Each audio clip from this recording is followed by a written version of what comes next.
Hello friends, आज हम start करेंगे क्लास 10 एनसीईआरटी सिविक्स के chapter gender, religion and caste का 10th मॉड्यूल।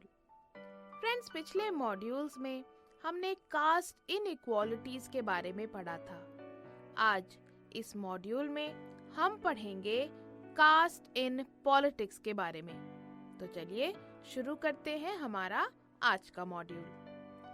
फ्रेंड्स, हमने पहले पढ़ा था कि कम्युनलिज्म में religion is the basis of social community, यानी कि कम्युनलिज्म के हिसाब से रिलीजन के बेसिस पर एक कम्युनिटी होती है। ऐसे ही कास्टिज्म में कास्ट बेसिस होता है एक सोशल कम्युनिटी का, यानी इस थिंकिंग के हिसाब से, कास्टिज्म के हिसाब से जो लोग सेम कास्ट के होते हैं वो एक नेचुरल सोशल कम्युनिटी से बिलोंग करते हैं और उनके इंटरेस्ट भी सेम होते हैं। फ्रेंड्स, ये इंटरेस्ट जो होते हैं, जो लोगों के सेम इंटरेस्ट होते हैं, सेम गोल्स होते हैं एज पर कास्टिज्म, वो किसी भी दूसरी कास्ट के लोगों से शेयर नहीं करते, जैसा कि हमने कम्युनलिज्म में देखा था। ऑल्दो फ्रेंड्स, ये जो बिलीफ है कि रिलीजन या फिर कास्ट बेसिस है सोशल कम्युनिटी का, या फिर सारे कास्ट के लोगों के जो इंटरेस्ट होंगे वो सेम होंगे, वो लोग शेयर करेंगे, ये सब जो है ये हमारा एक्सपीरियंस प्रूव नहीं करता। हमारे एक्सपीरियंसेस जो है वो ये बताते हैं कि कास्ट जो है, किसी की जाति जो है, वो हमारी लाइफ का एक एस्पेक्ट जरूर है, वन ऑफ द फैक्टर्स जरूर है हमारी लाइफ का, लेकिन ये सबसे ज्यादा इम्पोर्टेंट या रेलेवेंट एस्पेक्ट नहीं है। फ्रेंड्स, कास्ट जो है वो पॉलिटिक्स में कई अलग अलग फॉर्म्स ले सकती है। कास्ट पूरे पॉलिटिक्स में बहुत ज्यादा इम्पोर्टेंट रोल प्ले करता है। जैसे इलेक्शंस में कास्ट की बहुत ज्यादा इम्पोर्टेंस होती है। इलेक्शन के रिजल्ट भी कास्ट पर बहुत ज्यादा डिपेंड करते हैं।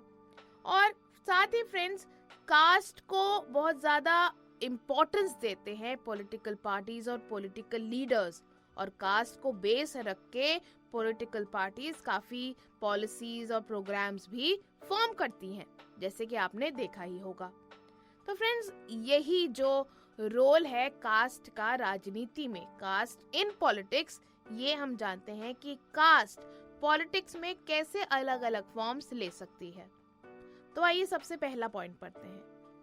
फ्रेंड्स, कास्ट को क्राइटेरिया समझ के पॉलिटिकल पार्टीज अपनी पॉलिसीज फॉर्मुलेट करती हैं।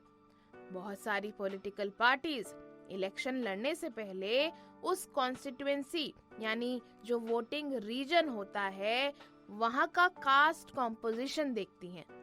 यानी जो वो कैंडिडेट्स खड़ा कर रही हैं इलेक्शन के लिए, उस रीजन के लिए, तो वो देखती हैं पॉलिटिकल पार्टीज कि उस रीजन में, उस एरिया में किस जाति के, किस कास्ट के लोग ज्यादा है, मेजॉरिटी कौन सी कास्ट की है, और फिर उसी कास्ट के कैंडिडेट्स को वो मेनली नॉमिनेट करती हैं, ताकि इन पार्टीज को उस एरिया में फायदा हो। यानी जिस कास्ट के लोग सबसे ज्यादा हैं उनका सपोर्ट उस पार्टी को मिल सके और उनका कैंडिडेट इलेक्शन जीत जाए। फ्रेंड्स, उसके बाद जब गवर्नमेंट बनती है तो पॉलिटिकल पार्टीज इस बात का ध्यान रखती हैं कि हर कास्ट और ट्राइब्स के रिप्रेजेंटेटिव्स को गवर्नमेंट में जगह मिले। और फ्रेंड्स, इसी तरह से कास्ट जो है वो पॉलिटिक्स में एक इम्पोर्टेंट रोल प्ले करती है। आइए और पॉइंट्स देखते हैं जिस तरह से कास्ट पॉलिटिक्स में अलग अलग फॉर्म्स ले सकती है। साथ ही फ्रेंड्स, पॉलिटिकल पार्टीज और कैंडिडेट्स कोशिश करते हैं कि ज्यादा से ज्यादा लोगों तक कास्ट सेंटिमेंट्स के थ्रू पहुंचे।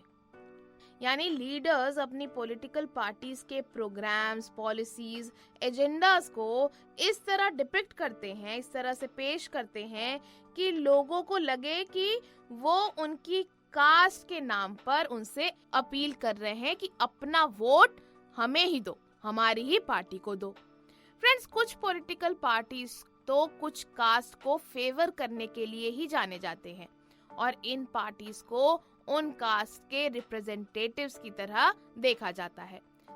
आइए एक और फॉर्म देखते हैं जो कास्ट पॉलिटिक्स में लेती है।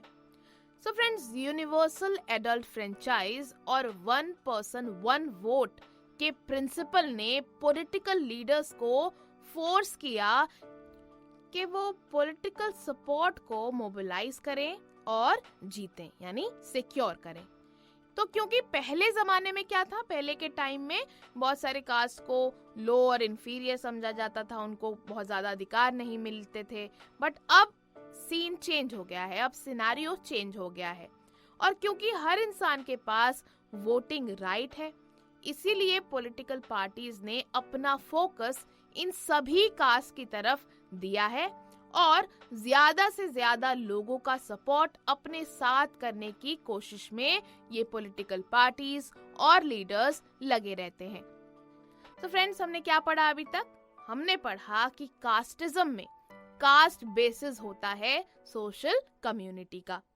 कास्ट पॉलिटिक्स में कई अलग अलग फॉर्म्स ले सकती है। जैसे बहुत सारी पॉलिटिकल पार्टीज इलेक्शन लड़ने से पहले उस कॉन्स्टिट्यूएंसी का कास्ट कॉम्पोजिशन देखती हैं जहां पर उनको इलेक्शन लड़ना है, और फिर उसी कास्ट के कैंडिडेट्स को वो नॉमिनेट करती हैं ताकि उनका कैंडिडेट इलेक्शन जीत जाए। उसके बाद जब गवर्नमेंट्स बनती हैं तो पॉलिटिकल पार्टीज इस बात का ध्यान रखती हैं कि हर कास्ट और हर ट्राइब के रिप्रेजेंटेटिव्स को गवर्नमेंट में जगह मिले। साथ ही फ्रेंड्स, पॉलिटिकल पार्टीज और कैंडिडेट्स कोशिश करते हैं कि ज्यादा से ज्यादा लोगों तक कास्ट सेंटिमेंट्स के थ्रू पहुंच सके। कुछ पॉलिटिकल पार्टीज तो कुछ कास्ट को फेवर करने के लिए ही जानी जाती हैं और इन पार्टीज को उन कास्ट के रिप्रेजेंटेटिव्स की तरह देखा जाता है।